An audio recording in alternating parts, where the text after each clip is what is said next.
So I wanted to use the framework we use every day for today. And so what we're going to do is we're going to start by explaining the pressing question we worked on. We're going to tell you a little bit about what we learned. And we're going to explain to you the value, because this is really not an academic exercise. We're proud to be a chapter in an upcoming book. And thanks to Peter Morrison, we're going to be hopefully in the leading demographic journal. We're proud of that, of those academic credentials, and it drives a lot of what we do. But we really need to be practical. We need to explain to the community how we're adding value. And we're going to try to do that today. So I'm going to bring you back to where we were a year ago, which was what's the daily population. And so here you go. This is called a radial polar chart. And some of you have seen this, the months around the edge and the scale up the top, and there's 2017. Well, now we've figured out this methodology. Guess what? There's 2018. And so data will tell you a story, and it'll show you a pattern. And you can see the pattern here. You can see it's a pretty quiet winter. Those dips are weekends when folks leave the island. And then you've got Daffodil Weekend in late April. You've got Memorial Day and the Fagawi in late May. And then, of course, you've got July 4th. August keeps building the population. The peak is generally right around now. So you can start to feel like the air is coming out of the balloon. If you don't believe it, just feel it. It'll make you feel better when you're in traffic. And then we know the fall is pretty good, right? There are a lot of weddings, and so you still see those peaks, the Nantucket Project. And then you get to Thanksgiving, which is big, but Christmas stroll is even bigger. And one of the things I'd point out is if you look at July 4th, one of the interesting things, again, blue is 2017, when the 4th of July was a Tuesday. And look what happens to the travel of people when July 4th is a Wednesday. You have to decide, are you coming the weekend before or the weekend after? And so you can see that, that period of time with the population widening. And so we actually decided, well, that's pretty good. We have 2 years, but why couldn't we go back? Like, the data exists. And it took us a little while to get the data, but we went back 6 years. And so we'll have on our website a new visualization called scrollytelling. I'm going to give you a little preview here. Last year we gave you a tome, a academic paper that, again, some of you read. This time we went a little lighter. And this is sort of a version of scrollytelling. So you can read this. It'll be online. It'll take you back from 2013. It'll explain a little bit about our methodology. You can figure out why the population rose. Some of it is from new arrivals, and you can see that growing. And some of them are newly visible, which means minors who become adults, and they're hidden from us as they should be as minors. And we could tell you a little bit about the foreign population, which we're going to talk a little bit more about today. Interestingly, 21% of El Salvadorians come from one town, right? That's how it's sort of always been. The Irish found it, and they came from one town. And so, we'll get into the languages spoken on the island. So this was a slightly friendlier way to visualize 6 years of data.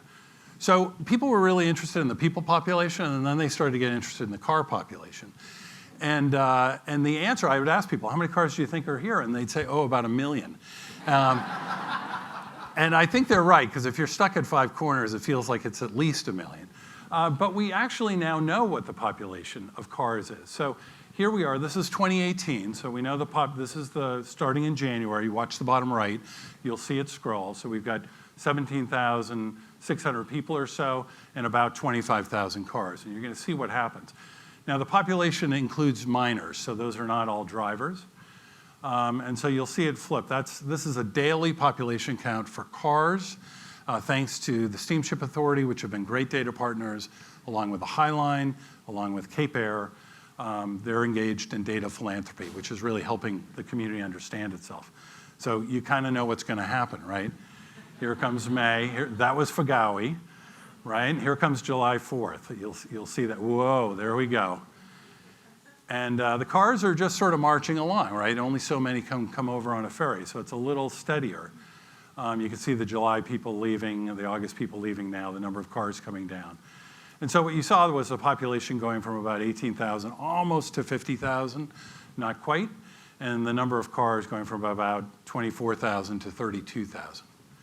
And now we're working on predictive work around transportation to understand, can we predict based on population the density of traffic in 27 zones on the island.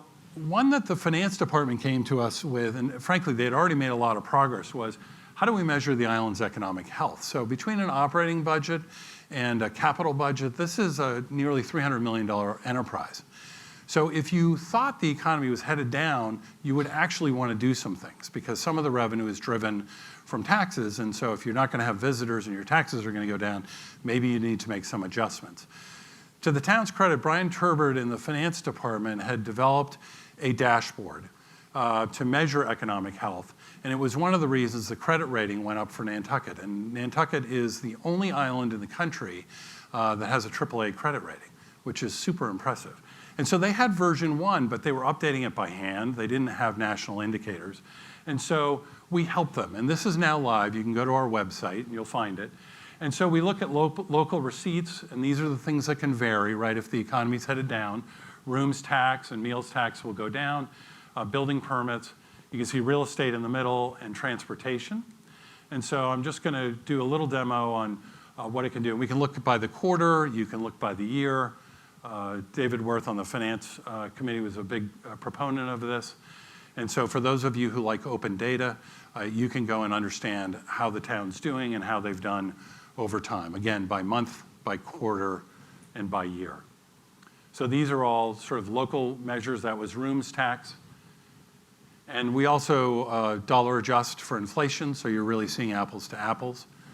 If we're looking back several years, it's not a fair comparison if we don't do that. And then we have national indicators to help understand how the broader economy is doing. And as we work on this more, we'll be able to sort of understand truly how do local indicators respond and correlate with national indicators. So that's work we hope to do over the coming year, and then you could really be predictive, much more so than we're able to now. The red, yellow, and green sort of say you're fine, little worrying, or watch out. And so the value is to really be proactive, right? If we all have our own budgets, and if things are going to get hard, we're going to pull back, and this will allow the town to do the same. So one of the big issues we've been working on is the census. And you've probably, if you weren't a census fan before, you've probably been inundated with stories about the importance of getting the count correct in 2020. There are two main reasons. One is proper representation, and the other is revenue coming from state and federal programs that rely on the census count. And so the town had a list delivered from the census. And they did a lot of handwork to figure out if that was the accurate mailing list for the census. Because of the work we had done last year, we said, hey, we're happy to check that list and see if we can find any stragglers. To do that, you actually need an address matching algorithm, which I did not invent, but Anna Tapp, our lead data scientist, did. And we were able to compare the addresses, and we found 850 missing addresses. Now, thanks to Peter Morrison, we have a team of demographers who advise us, one of whom is a true expert, one of the leaders in the country on this topic. And he was super helpful. He said, look, when in doubt, cast the net a little wide, because you don't want to be wrong. You don't want to be conservative. If we send a form to you and you're a summer person, you're not going to fill it out here, that's okay. But what we don't want to do is make the mistake of not counting a permanent resident. And so, granted, this may be a little high, but 850 addresses, that represents 2,000 people. So what's the value of that? Well, in Massachusetts, the average for towns is about $2,600 in federal funding. So call it $2,000 for Nantucket, times 2,000 missing people. That's $4 million a year over 10 years, because that's how long they're going to use this number. That's $40 million. As I said to the select board, cut it in half again, just keep cutting it in half. There's still a lot of money here. And so now that we have addresses that we think are missing, there's the opportunity through the Complete Count Committee to reach out to these folks. And there are ways to participate if you don't get a census form. So we can help you with that. The town will help you with that. They've organized the Complete Count Committee. So here's a massive value to using data analytics appropriately. I guess we've talked a lot about what's going on in Nantucket. As you look around the country, what are some of the things that, that Nantucket has done that can usefully be sort of exported to the rest of the country, and how do the cities sort of engage with this data and use it? How do they? Well, you're ahead of the country here, except for a few cities who are doing this pretty well. So exporting this, all the problems that Alan listed up there, every other city in town, the town of Nantucket, but the cities, they have these problems. They just have them in different ways. So they're unique in their own population, and they may need to solve their problem differently. But affordable housing and job creation and congestion are really those problems that are causing mayors problems all over the country. How much are mayors actually listening now, and what kind of success have we found in talking to mayors of other cities about the importance of data? Well, this is actually newer than you would expect. Mayors actually depend on each other. They talk to each other, they share stories, they figure out what works and why it worked in certain cities. I do think you should pat yourself on the back, and with Remain and with what the Schmidt Family Foundation did, because you really need someone to help spark the conversation. Cities have a really, really hard time starting new programs. And this is one way, and mayors need to be able to lead, but they need informed decisions, and they need to be able to visualize it oftentimes. They need to be able to bring their citizenship along with them, and this helps. I've had so many conversations with people about this, some folks who are in the room. Arguably, this is the biggest challenge for this island and for a lot of coastal communities. And so what are we going to do about it? And honestly, I wasn't very up on the issue 5 years ago. I had an office on Easy Street. It would flood once every 3 years. It was sort of fun. Storm was coming. And now it's flooding 3 times a year. Like, this problem is not a grandchild problem. This is an us problem. And so when you're faced with that, you're sort of at this fork in the road. You're either going to ignore it or you're going to panic. Ignoring's not okay. Panicking, I understand, because for those of us who are now focused on this issue, there is a little bit of panic. Or you can say, okay, like the Dutch, right? They've been dealing with with issues from the sea for a long, long time. What they say is, look, you just got to get some analytics, and you got to have long-term vision, and you got to start. And so we're going to take the right side of this road. And so here's just one example. And again, this is sort of a mock-up of work we'd like to do on coastal resilience. You've seen this, right? You know, when a named storm comes and flooding happens, these are areas, Brant Point in general is going to be hard hit. And what we're able to do now through the data pipelines we have is really understand properties at the property level. There are a lot of layers you could build, but one is vulnerable populations, right? We think about infrastructure and public safety. We think about cultural resources that need to be protected. But this one would say, you know, what if we sort of knew, if my mother lived down there and she lived alone, she's 94, I'd kind of want to know that the public safety was ready to go. I'll get myself out in a hurricane, but knowing where the vulnerable populations would be really helpful.